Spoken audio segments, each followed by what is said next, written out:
হরে কৃষ্ণ। আমি সঞ্জয়। আমার চ্যানেলের নাম সনাতনী কথা সত্য কথা।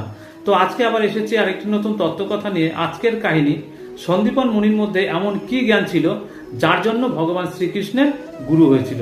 তো তাই নিয়ে আজকে আলোচনা করব। শুরু করার আগে প্রথমেই বলি, আমার চ্যানেলে যারা প্রথম এসছেন তারা আগে ভিডিওটি দেখুন। যদি ভালো লাগে তাহলে অবশ্যই সাবস্ক্রাইব করে চ্যানেলের সাথে জুড়ে থাকবেন। ভিডিওটি স্কিপ করবেন না, সম্পূর্ণ ভিডিওটি দেখুন, অবশ্যই ভালো লাগবে। তাহলে শুরু করছি আজকের কাহিনী। ভগবান শ্রীকৃষ্ণ সন্দীপন মুনির কাছে শিক্ষালাভ করেছিলেন। সন্দীপন মুনি ছিলেন তার বিদ্যাগুরু। সন্দীপন মুনি যখন বাল্যকালে তার গুরুর কাছে শিক্ষালাভ করতে যেতেন, তখন তিনি অত্যন্ত গুরুভক্ত ছিলেন। গুরুর খুব সেবা করতেন। সকল ছাত্রদের মধ্যে সন্দীপন মুনির গুরুভক্তি বিশিষ্ট ছিল। এর কারণ আছে।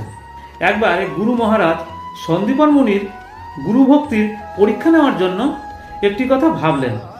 একদিন সব বিদ্যার্থী